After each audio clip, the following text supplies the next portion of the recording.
Welcome. Sit down and take a deep breath.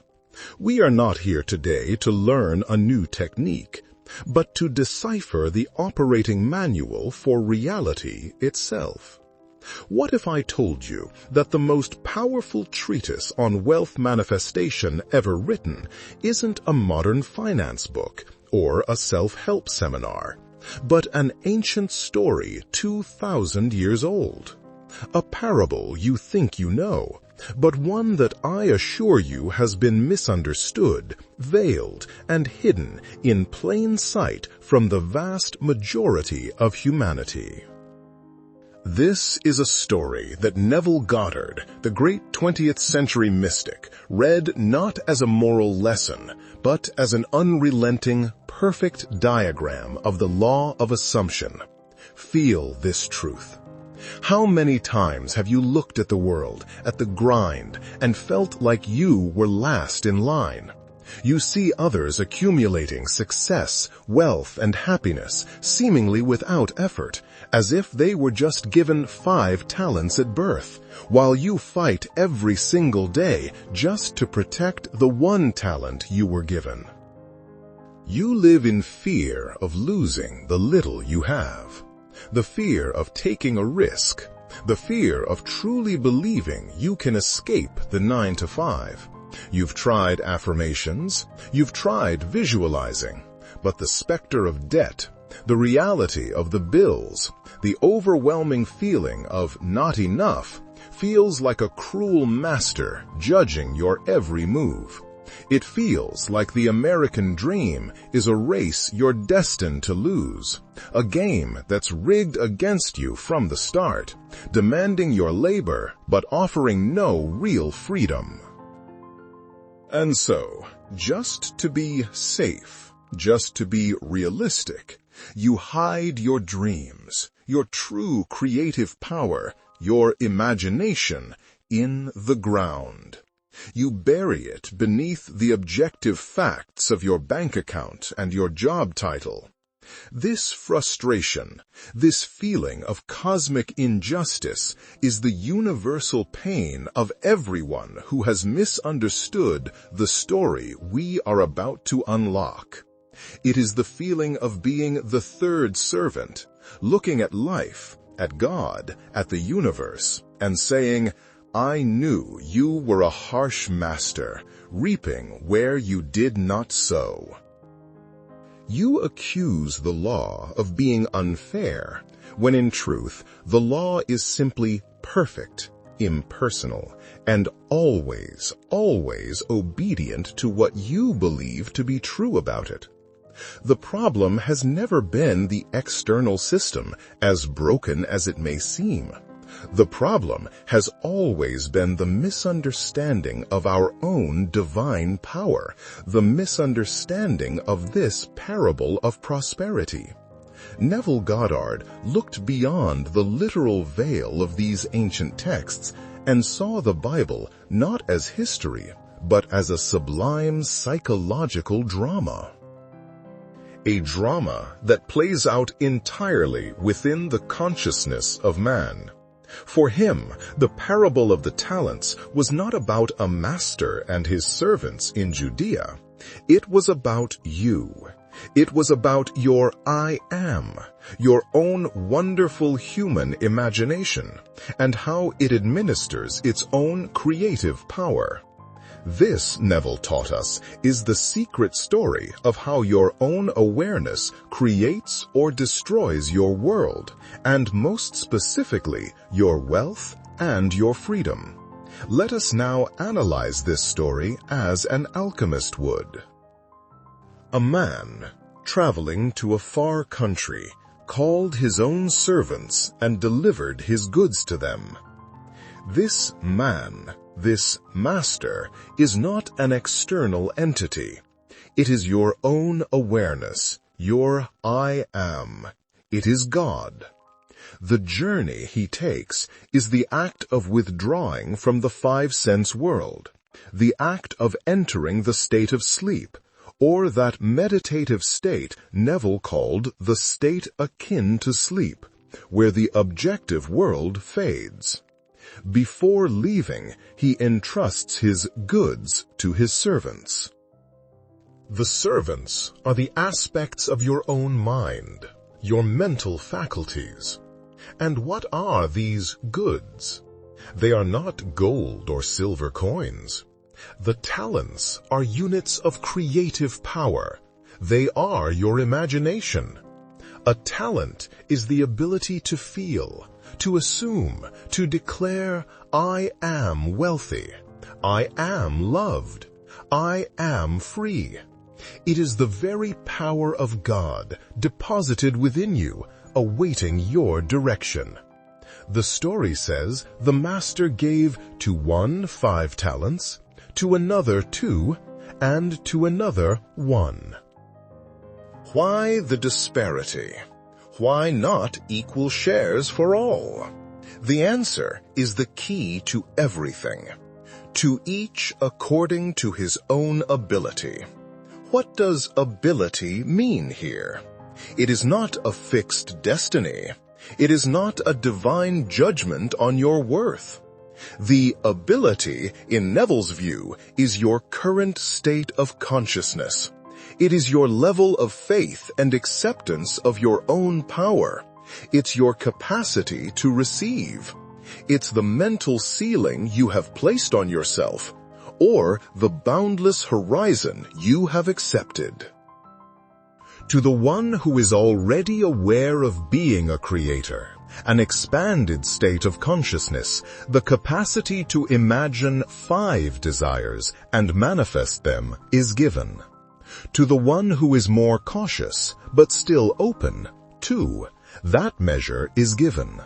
And to the one who is paralyzed by fear and doubt, whose consciousness is contracted by the facts of the world, 1 is given.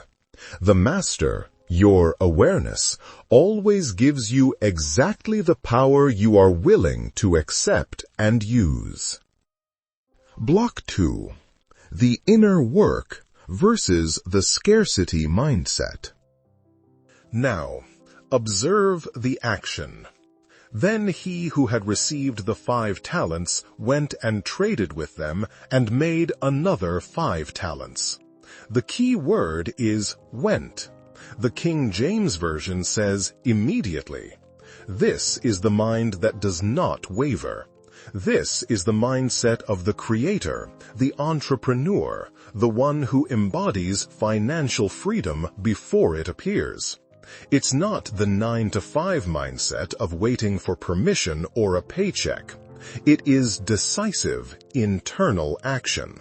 This man received a desire, a talent, and did not question it.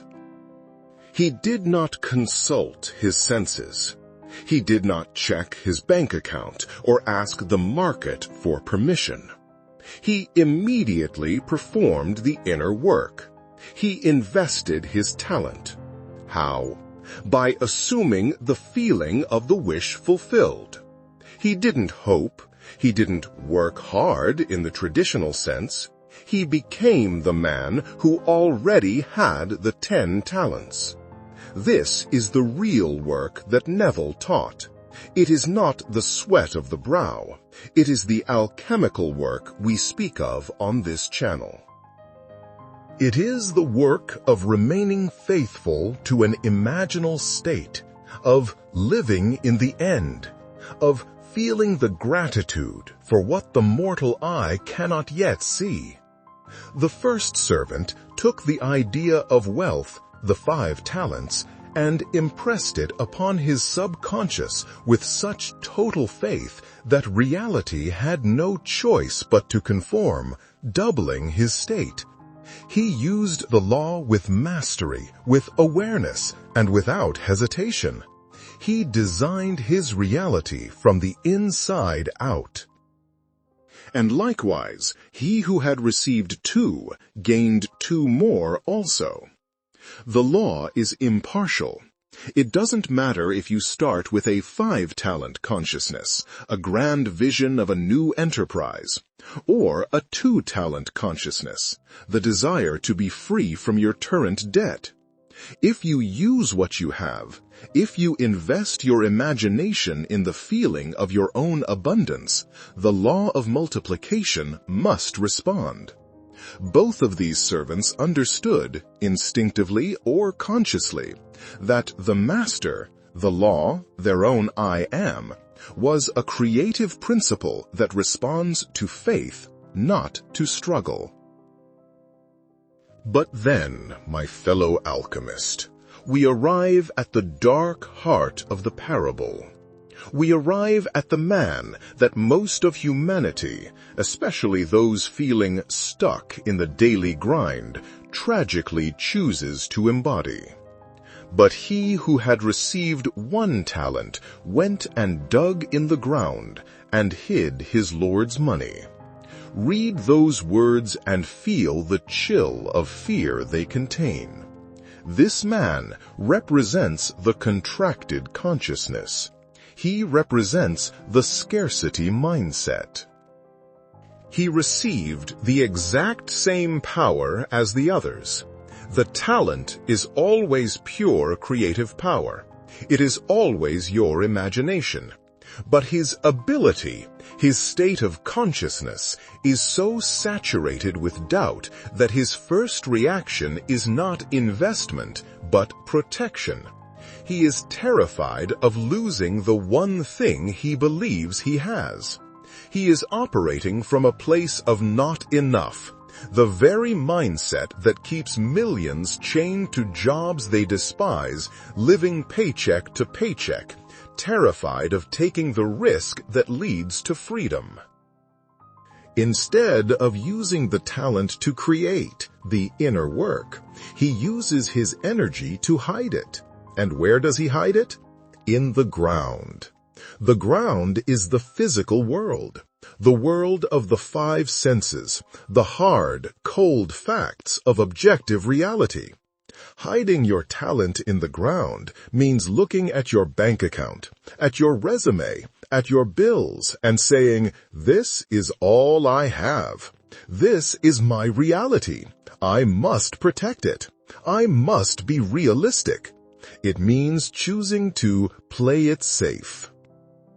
It means looking at your deepest desire, to start a business, to be financially free, to live a life of purpose, and burying that talent under the heavy dirt of facts. It's impossible. I don't have the degree. The economy is bad. I need to keep my safe job. These are hard times. Every time you allow your external reality to dictate your internal state, you are taking a shovel, digging a hole, and burying your divine power. You are choosing the 9 to 5 over your own divinity. This servant was not physically lazy. He worked. He dug a hole. He spent an enormous amount of energy resisting his own abundance. This is the effort you expend every single day when you worry about money. It is the energy you spend when you mentally argue for your limitations, when you try to get by, when you plan for failure while merely hoping for success. You are working hard, but you are working to bury your talent, not to invest it.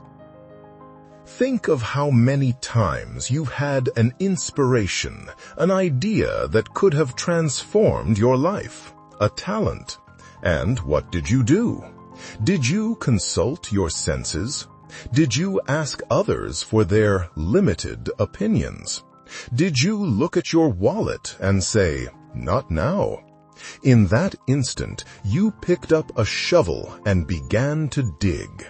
You hid the gift of your I am in the cold mud of human reason and fear, instead of investing it in the warmth of your imagination, in the state of faith. Block 3. The Harvest and the Confession of Fear. The story continues. After a long time, the lord of those servants came and settled accounts with them. This long time is the gestation period, the Sabbath, the interval necessary for your imaginal seeds to grow. The return of the Master is that moment when your assumption, positive or negative, hardens into fact. It is the harvest. It is the moment you look at your bank statement, your business ledger, or your life, and you see the exact reflection of what you invested or buried within your own consciousness. When the Master returns, the first two servants come forward with confidence. "Lord, you delivered to me 5 talents. Look, I have gained 5 more talents besides them." And the Master's reply, "Well done, good and faithful servant. You were faithful over a few things. I will make you ruler over many things. Enter into the joy of your Lord." Feel the depth of these words. Faithful over a few things. Faithful to the imaginal act when it was just a few things. A feeling, an idea, a state invisible to the world. And the reward? I will make you ruler over many things. The physical manifestation, the business, the wealth, the freedom. Enter into the joy of your Lord. You enter into the state of consciousness of the wish fulfilled, which is the joy of God, the joy of the Creator. Then the man who had received the 1 talent came, but he did not come with joy. He did not come with a harvest. He came with an excuse. And his words, alchemists, are perhaps the most dangerous words ever spoken in the human drama, because they are the exact words your own reason whispers to you every single day. He said, "Lord, I knew you to be a hard man, reaping where you have not sown, and gathering where you have not scattered seed. And I was afraid, and went and hid your talent in the ground. Look, there you have what is yours." Let us analyze this confession, for it is the perfect mirror of the scarcity mindset. I knew you to be a hard man. This is the fundamental sin, the missing of the mark.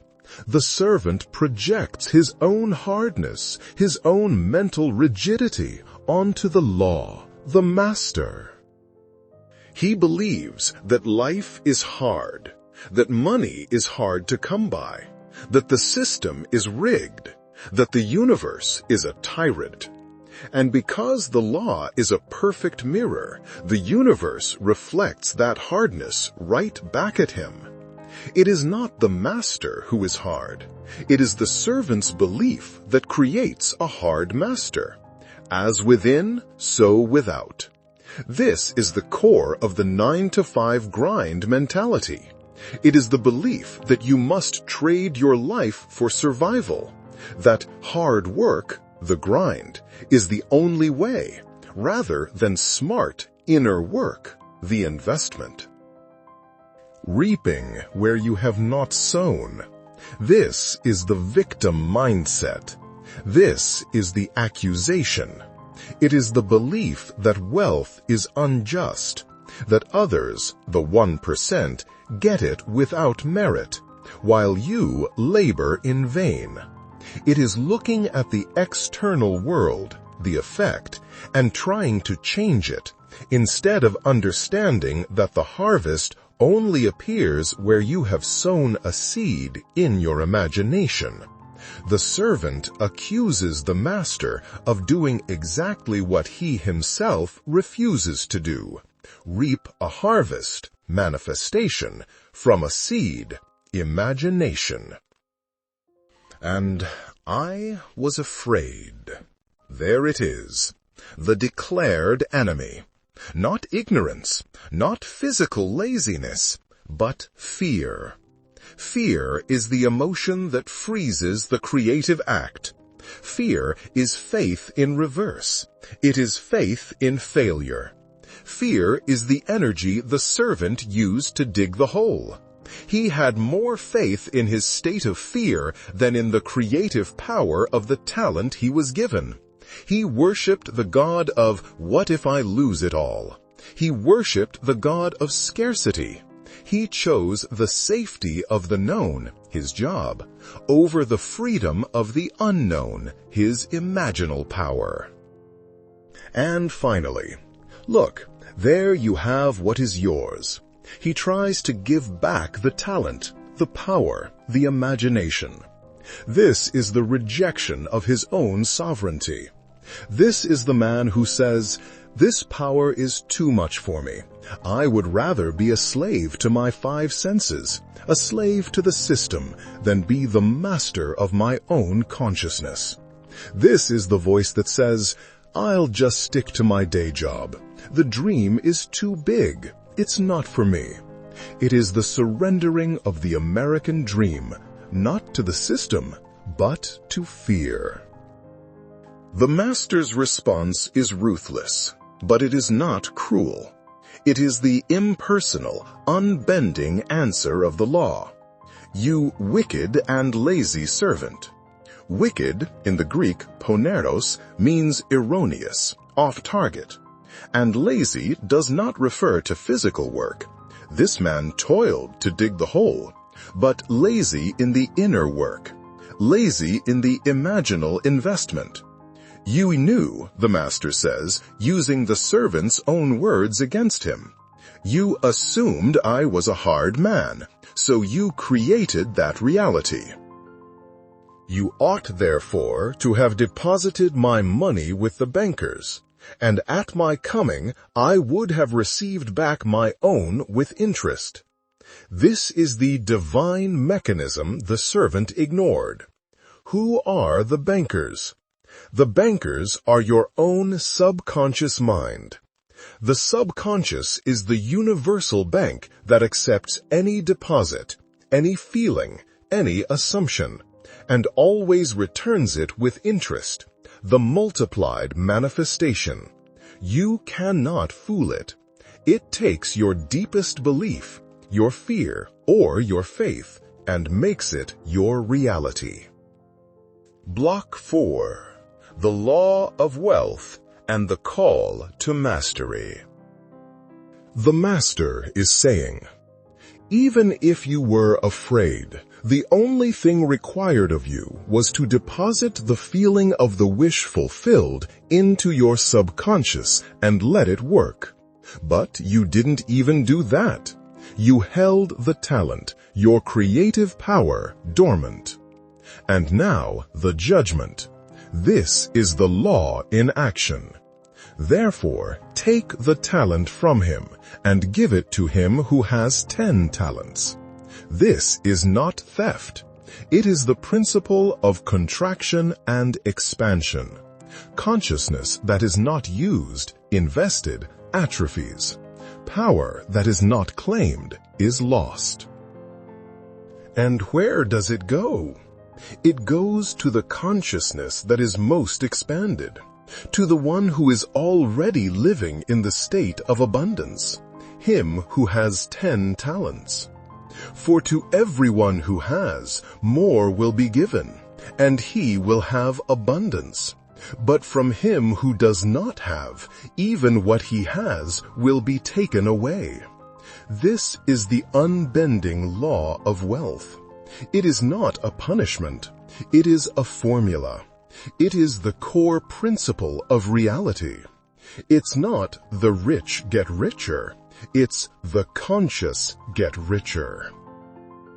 If you have, in your consciousness, in your feeling, abundance, more will be given to you in the world of shadows. If you do not have, in your consciousness, in your feeling of lack and fear, even the physical money you do have will be taken, because your core state of not having is a more powerful magnet for loss than your paycheck is for gain. The third servant was not punished for his fear. He was punished by his fear. His reality was simply the harvest of his own terrifying assumption. And cast the unprofitable servant into the outer darkness. There will be weeping and gnashing of teeth. Neville explained that this outer darkness is not a physical place. It is the state of external consciousness. It is the 9-to-5 grind. It is the state of being a complete slave to your 5 senses, living far from the light of your own imagination.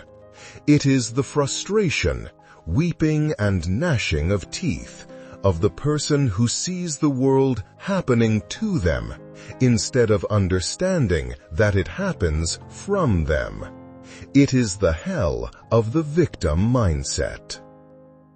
But you, alchemist, were not created for that darkness. You were created for the joy of your master. You were created to be the master. You are, at this very moment, the cause of everything that appears in your life. Your wonderful human imagination is the master in the parable. The external world, your bank account, your career, your relationships, your health, these are only servants. They are obedient shadows. They have no will of their own. They simply reflect what the master, your consciousness, has decreed. The drama of wealth or poverty plays out entirely on the stage of your mind long before the curtain ever rises on the physical world. When the third servant said, "I was afraid," he confessed to taking a servant, fear, an effect, and mistaking it for the master. He gave his power to the shadow. The first 2 servants, the ones who embody financial freedom, invested their talents.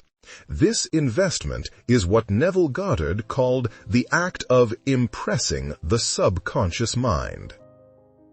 The subconscious, as we said, is the banker. It is the creative womb, the fertile ground that accepts any seed without judgment. It doesn't care if you deserve it, if you're a good person, or if you've worked hard for it. It only accepts the truth of your feeling. To invest your talent means this: to withdraw from the noise of the external world, the master's journey, to enter that state akin to sleep. In that deep, relaxed state, your conscious mind is silenced, and the gates to the subconscious are wide open. There, you do not beg, you do not hope, you assume. You feel, as vividly as possible, the reality of your wish already fulfilled. If you desire wealth, you feel the joy, the security, the profound freedom that wealth gives you now. This feeling is the money you deposit with the bankers. You do not imagine how the money will come.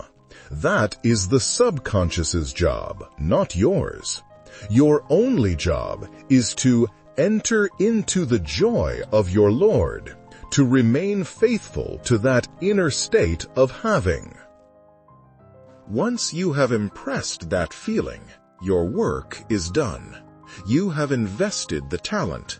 Now you must enter what Neville called the Sabbath. This is a state of inner stillness, an absolute trust that what you have done in imagination must come to pass in the physical world. This is where the third servant failed. He never entered the Sabbath. He dug the hole because he did not trust the banker. He did not trust that his inner investment would yield an outer return. The parable is not a condemnation. It is your liberation.